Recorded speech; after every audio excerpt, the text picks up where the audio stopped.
Welcome, everyone, to this briefing brought to you by the Israel Defense and Security Forum, IDSF, in Hebrew name is Bitchonistim. IDSF is the leading Israeli organization advocating for strong national security to defend Israel. Thank you to all of our viewers. Thank you to all of our supporters for tuning into this briefing so that we can bring you behind the headlines of what is really happening here in Israel. It's a great pleasure to be joined today by Noah Lazimi. Noah, thank you so much for joining. It's a pleasure to be here. Noah is a researcher at the Miskav Institute for National Security and Zionist Strategy. And Noah, you recently published an article about the Houthis. And given the attack of the Houthis, it seemed very relevant to bring you on today and to gain a little bit from your incredible knowledge about the Houthis and the threat they pose. So let me just jump into the hard questions. The Houthis fired a ballistic missile at Israel. It entered Israeli airspace, and somehow the incident barely made the news. Why is the Houthi attack not a bigger story here in Israel? Yeah, I think there is a sense of fatigue, maybe even I would say some kind of despair when addressing the Houthi issue. More on the international arena, as if this is a reality that we've kind of grown accustomed to, something that we can tolerate. This is clearly evident in the fact that the missile launch did not make any headlines.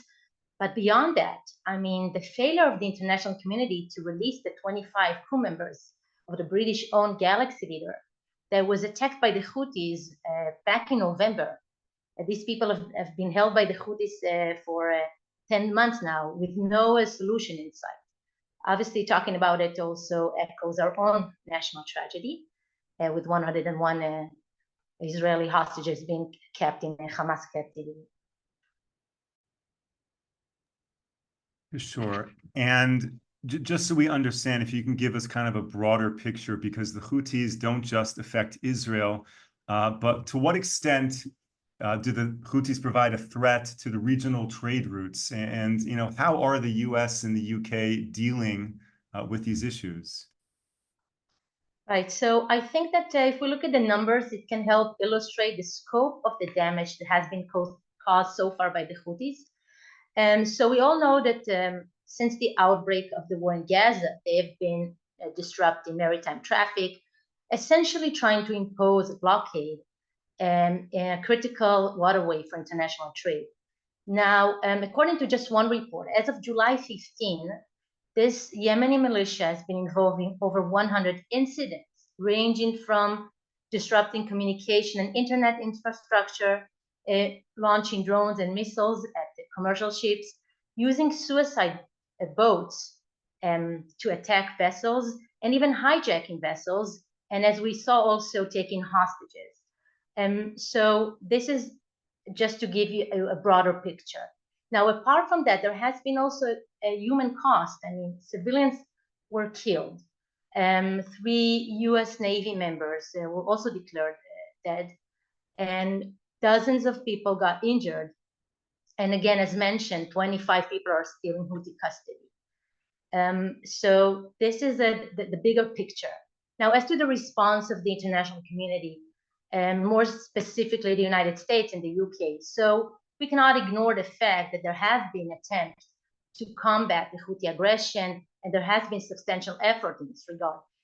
We can look at the Prosperity Guardian operation, when the United States in December 2023 launched the operation and formed the coalition of 20 countries that was meant to secure navigation in the Red Sea. We can also talk about a separate mission, the EU mission, which is also trying to salvage a Greek-flagged oil tanker, which was burning for days in the Red Sea because of the Houthi attack. And we had UN resolution that condemned the Houthi aggression and also called for the release of the crew members of the Galaxy Leader. The following day, the United States and the UK launched an operation. I think this was probably the most massive one, and that is called Poseidon Archer.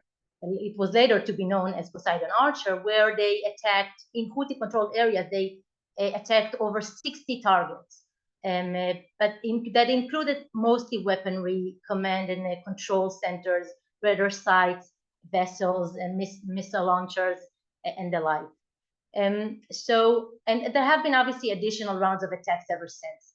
So I just pointed out the main developments, but we have to say here that nearly a year into the Red Sea crisis, it must be concluded that these counterattacks had only limited effect, because they did cause substantial damage to destruction to Houthi assets, but they did not inflict severe damage to their power structure, to the Houthi leadership. Hardly any targeting of the Houthi seniors, let alone Iranian assets and senior officials in Yemeni territory.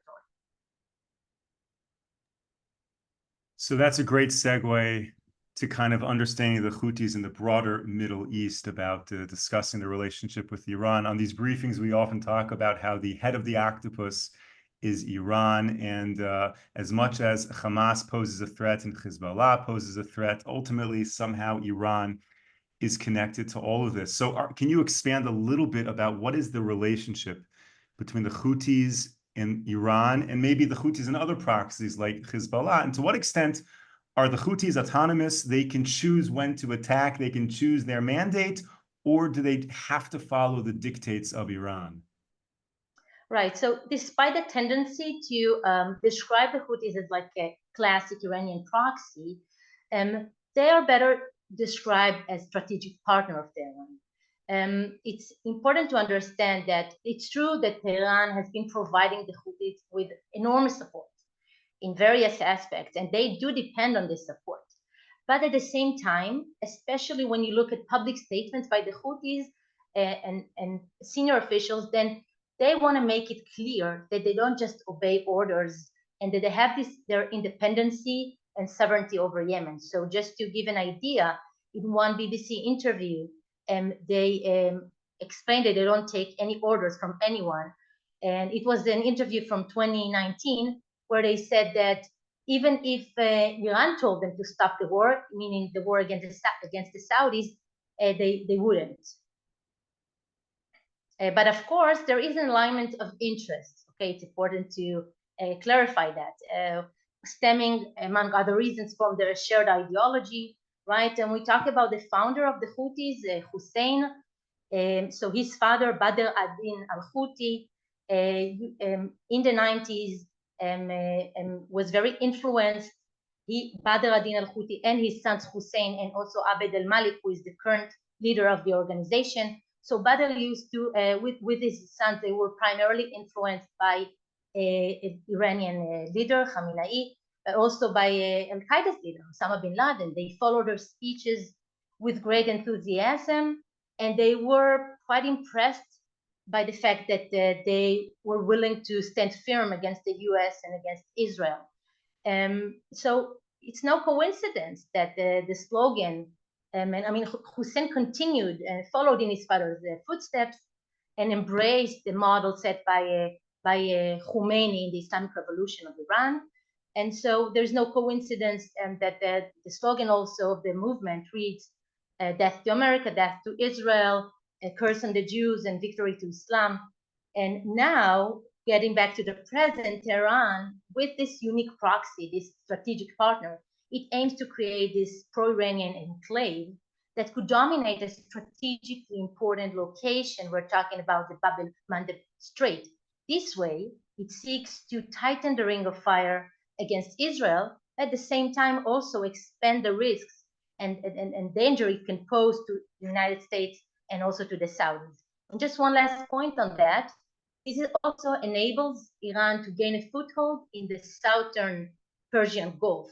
And this is in accordance, okay, it helps Iran to export the revolution in accordance with the directive by Khomeini in 1983, if I'm not mistaken, that was later reaffirmed also by Khamenei in 1989.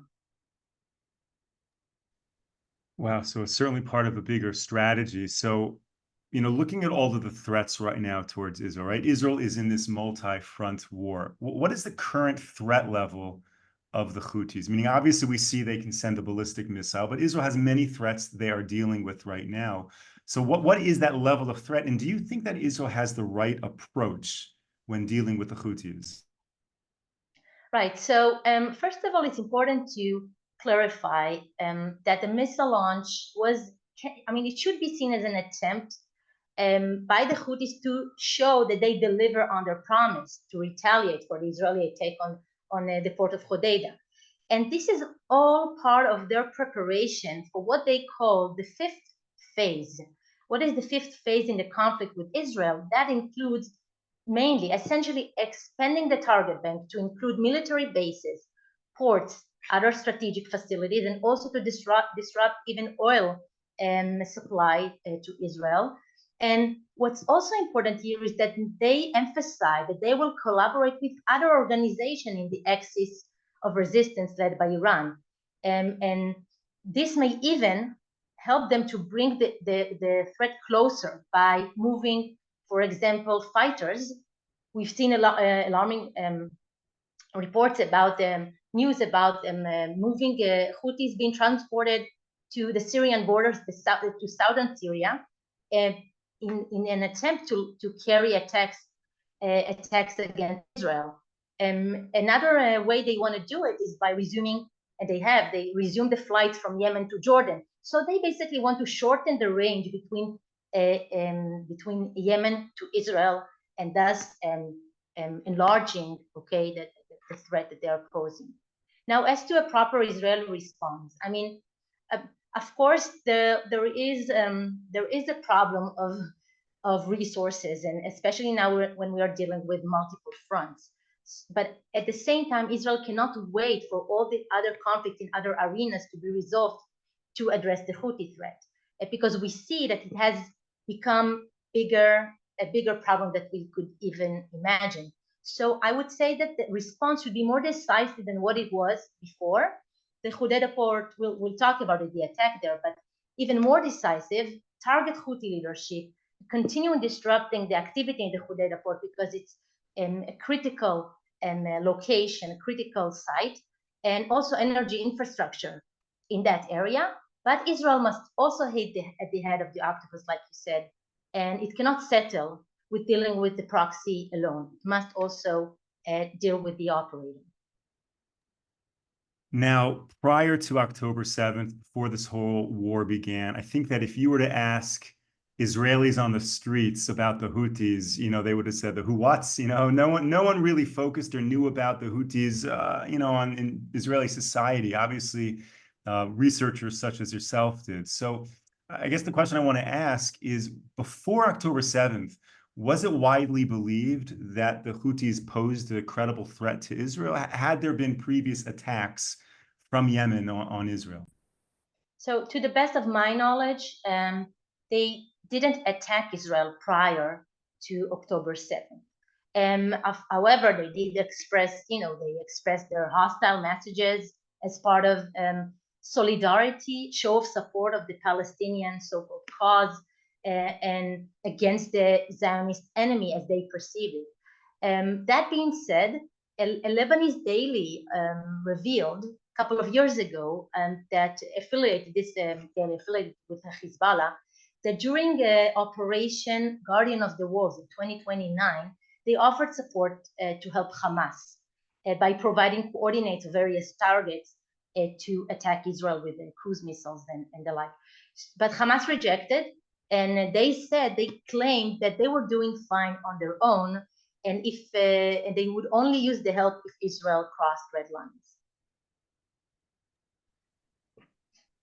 Noah, thank you so much for taking the time to address all of these questions. And I really appreciate the opportunity to pepper you with all these questions about the Houthis. Right now, all the eyes are on southern Lebanon in terms of a potential all-out war with Hezbollah. I mean, we're in a war with Hezbollah, so it's crazy to say we're waiting for war. We're in war. But in terms of dramatic escalation, how do you think that escalation in the north with Hezbollah could impact the Houthis? Do you think, and you're not a prophet, we understand that, but do you think that the Houthis would use it as an opportunity to escalate their own operations?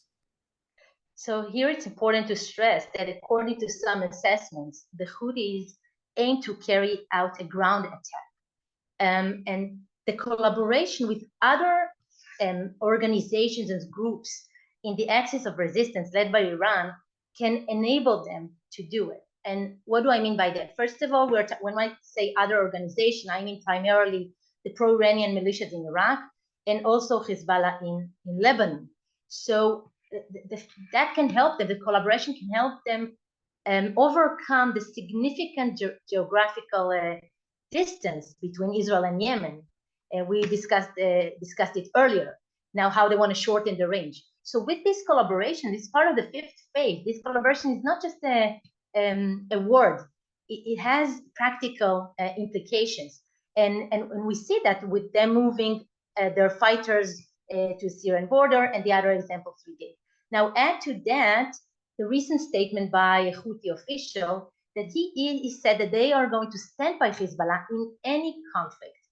Plus, they are prepared to send, I think he mentioned hundreds of thousands of fighters to assist Hezbollah. So in an event of escalation, I think that Houthi greater involvement is highly plausible. Now, in July, Israel's attack on Hodeidah in Yemen seemed to be an attempt to create deterrence, really showing a power of display rather than Israel doing dramatic, significant damage to the military infrastructure in Yemen. Do you think that that worked? Many months later, looking back, was deterrence built? So first of all, I would like to say that I think that the attack was important for two main reasons. One, the attack at Hodeidah was important because it hit major revenue source for the Houthis. It's basically the main smuggling route from Iran. And we're talking about especially oil, not just oil, but especially oil, estimated of revenue of $2 billion annually. So, and I've seen reports showing that they're struggling now. It did damage them financially, and they're struggling now to unload oil tankers, and they're forced to find alternative port as backup. So this is one thing, and I think it does deserve credit. But there's another reason that, and the reason is deterrence, like you said. I think it did restore, to some extent, Israeli deterrence. And it was highly critical at the time after we were hit by the Houthis. And I think also the image of the port of Hodeidah, such an important site, set in flames, it sent a strong message to the Houthis and to the entire region. That being said, the attack did not prevent the Houthis from resuming their attacks, neither in the Red Sea nor directly at Israel. Judging by the daily updates of CENTCOM, they have in the press release, they issue the daily reports, and we see that the attacks continue. And even if there was relative calm right after the attack, the Israeli attack, it seems that it was just a pause for them to regroup. Thank you to all of our viewers for sending in questions on the live Zoom. Thank you to everyone who watches the YouTube replays and subscribes to our channel to help us get the word out, spread the truth about Israel. One important question, Noah, that people want to know. When we talk about Israel's war goals with Hamas, it's been very clear that Israel seeks to destroy Hamas entirely as a governmental and military entity. Whereas when we talk about what Israel will do with Hezbollah, it seems to be generally assumed that Israel does not have the ability to just wipe Hezbollah off the map in terms of their size, in terms of their geographic location. So my question to you is, where do the Houthis fit into that? Is the ability of Israel to attack the Houthis more in line with Hamas, that they could completely destroy them, or more similar to Hezbollah, where you just have to deal with them? Well, I mean, it's very hard to speak in very definitive terms when we look at what's going on in our dynamic region. And also now the Houthis, I mean, admittedly, they're not top priority. Israel has to face with multiple fronts, and it's something that needs to be taken into account in terms of our resources. But again, we know that they may become a bigger problem. Another thing to take into account is that this issue is tied to their strategic partnership with Iran. So you can't really solve one without the other. And they kind of go together. You have to hit at the operator in order to actually achieve the maximum effect.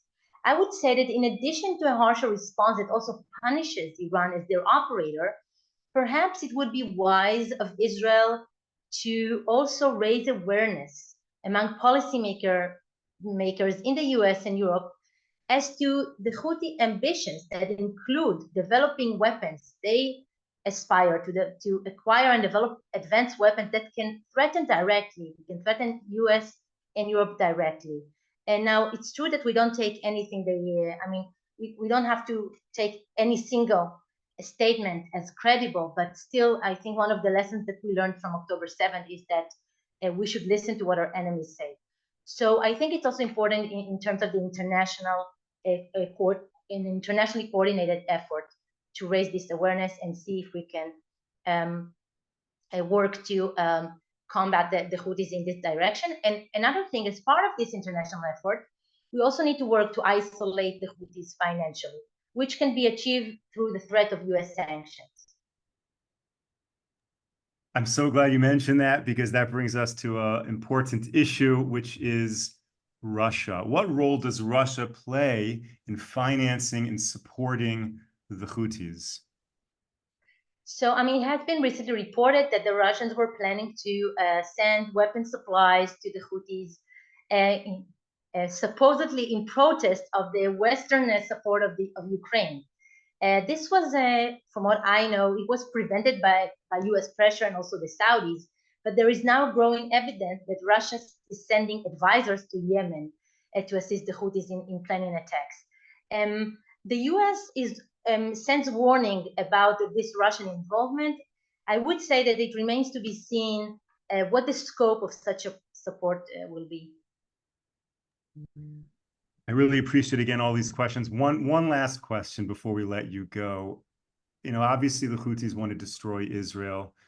And other than the disruption of the trade in the region, do the Houthis pose a military threat to Saudi Arabia or any countries other than Israel? So the Houthis, in fact, quite recently threatened Saudi Arabia that they would renew their attacks on a strategic target, as they did in the past. We all recall that. Because as a result of the US-backed economic measures that were taken against them. So they even threatened to respond in kind. If you attack a bank in Sana'a, it will be met with an attack on a bank in Riyadh. If you do that to an airport in Sana'a, it will be met with an attack on an airport in Riyadh, and so on and so forth. They were trying to illustrate that they are very serious about it. Now, this threat appeared to have quite an impression on Riyadh, because the Saudis were no longer really interested to get their hands more dirty in the Yemeni mud, and they kind of pressured the Yemeni government to soften its stance in the negotiation with the Houthis, and particularly to retract from its intention to disconnect the Houthis from the global banking system. The SWIFT. So I think as things stand now, the Saudis are pretty cautious and not really wanting to escalate the situation further, and they would do whatever they can not to be dragged back to the conflict. Noa Lazimi from the Misgov Institute for National Security and Zionist Strategy, thank you so much for sharing all of this. You really gave us a lot of information, knowledge about the Houthis. Is there anything else you'd like to share before we hang up? Thank you. I just want to add something about the importance of American sanctions. The combination of the sanctions, the FTO, Foreign Terror Organization, and the SDGT, specially designated Global Terror Organization, that both in the past applied, and now only one of them applied, the SDGT. So the restoration of the one that is missing now, and combining the two can really apply maximum pressure that can help isolate the Houthis financially. So I think we have much to do in this direction too. Absolutely. Noa, thank you so much. Thank you to all of our viewers. Thank you to all of our supporters for tuning into this briefing. We will be back with you tomorrow, 10 a.m. Eastern Time, 5 p.m. here in Israel. Until then, stay safe, stay strong. Take care, everyone.